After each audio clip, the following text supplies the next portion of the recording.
இங்க இந்த பொண்ணு அபார்ட்மெண்ட்ல தனியா இருக்கா. இதனால இவளுக்கு ரொம்பவே போர் அடிக்குது.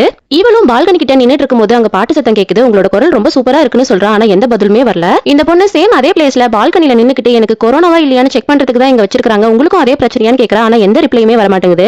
எனக்கு இன்னும் கல்யாணம் ஆகல, 26 வயசு ஆகுது, நான் ரொம்ப அழகா இருப்பேன்லாம் சொல்றான். ஆனா எந்த பதிலுமே அவன் பேச மாட்டேங்கிறான். காலையிலேயே இந்த பொண்ணு அந்த பால்கனி கிட்ட போயிட்டு அந்த பையனை வம்பளுக்குறா. அப்பதான் அந்த பையன் முத டைமா பேசுறான், என்ன டார்ச்சர் பண்ணாதன்னு சொல்லிட்டு.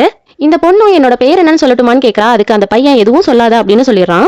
திரும்ப திரும்ப இந்த பொண்ணு அந்த பால்கனி கிட்ட நின்று அந்த பையன் கிட்ட பேசணும்னு ட்ரை பண்றான். ஆனா 2 நாளா அவன் எந்த ரிப்ளையுமே பண்ண மாட்டேங்கிறான். ஒரு நாள் இந்த பொண்ணு பிரெட் ரோஸ்ட் பண்ணிட்டு இருக்கும்போது தீச்சி வச்சிடறா. இதனால அந்த பையன் என்ன உன்னோட அபார்ட்மெண்ட்டை எரிச்சிட்டு இருக்கிறியான்னு கேக்குறான். உடனே இந்த பொண்ணு உனக்கு பொண்ணுங்க கிட்ட பேசுறதுனா ரொம்ப பயமானு கேக்குறான். அப்படி எல்லாம் ஒண்ணும் இல்லன்னு அவன் சொல்றான். அப்போ உன் பேரு ஊரு அதெல்லாம் என்னன்னு சொல்லு அப்படின்னு கேக்குறா. அதெல்லாம் சொல்ல முடியாதுன்னு சொல்லிடுறான். இந்த பொண்ணு பால்கனில நின்னு ஸ்மோக் பண்ணிட்டு இருக்கும்போது அந்த பையன் இந்த மாதிரி ஸ்மோக் பண்ணினா எல்லாருக்கும் இன்ஃபெக்ஷன் ஆகும், கொரோனா டைம்ல இப்படி பண்ணாதன்னு சொல்றான். உடனே இவளும் ஸ்டாப் பண்ணிட்டு அப்ப நீ என்ன பண்ணிட்டு இருக்கேன்னு கேட்கும்போது நான் டிராயிங் வரைஞ்சிட்டு இருக்கேன்னு சொல்றான். உடனே இந்த பொண்ணு என்ன வரைவியான்னு கேக்குறான். உன்னை பார்க்காம என்னால எப்படி வரைய முடியும்னு கேக்குறான். என்னோட வாய்ஸை வச்சு நான் எப்படி இருப்பேன்ட்டு ஒரு கற்பனையில வரையன்னு சொல்றான். அவனும் சரின்னு சொல்லிடுறான். இந்த பொண்ணுக்கும் அந்த பையன் நம்மள எப்படி வரைஞ்சிருப்பான்னு சொல்லி பாக்குறதுக்காக கண்ணாடி முன்னாடி உட்காந்து வெக்கப்பட்டு இருக்கா.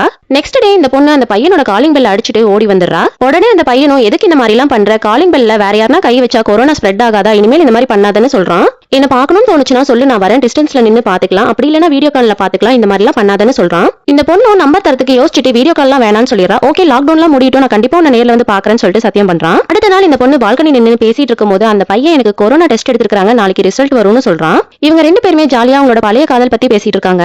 அடுத்த நாள் காலையில வந்து இந்த பொண்ணு ரிசல்ட் வந்துருச்சான்னு கேக்குறா. இந்த பையனும் எனக்கு ஒரு போன் வருது, நான் பேசிட்டு கூப்பிடுறேன்னு சொல்றான். இவளும் பக்கத்துல என்ன ஆம்புலன்ஸ் சத்தமா இருக்குதுன்னு போய் பாக்குறா. செக்யூரிட்டிக்கு போன் பண்ணி கேக்குறா. பார்த்தா பக்கத்து பிளாட்ல இருந்த பையனுக்கு கொரோனா பாசிட்டிவ்னு வந்திருக்குமா, அந்த பையனை தான் கூட்டிட்டு போயிருக்காங்க அப்படின்னு சொல்றாரு. கொஞ்ச நாள் கழிச்சு அந்த செக்யூரிட்டி கிட்ட இருந்து மறுபடியும் போன் வருது. அந்த பிளாட்ல இருந்த பையன் இறந்து போயிட்டாமான்னு சொல்றது இவளால தாங்கிக்கவே முடியல.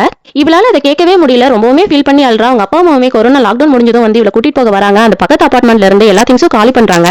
அப்ப அவன் வரைஞ்ச டிராயிங்க பாக்குறான். அவ பார்க்காமயே இவ்வளவு அழகா அவளை வரைஞ்சிருக்கான். இதெல்லாம் பாக்குற அவளுக்கு அவளோட அழுகையை கண்ட்ரோல் பண்ணவே முடியல.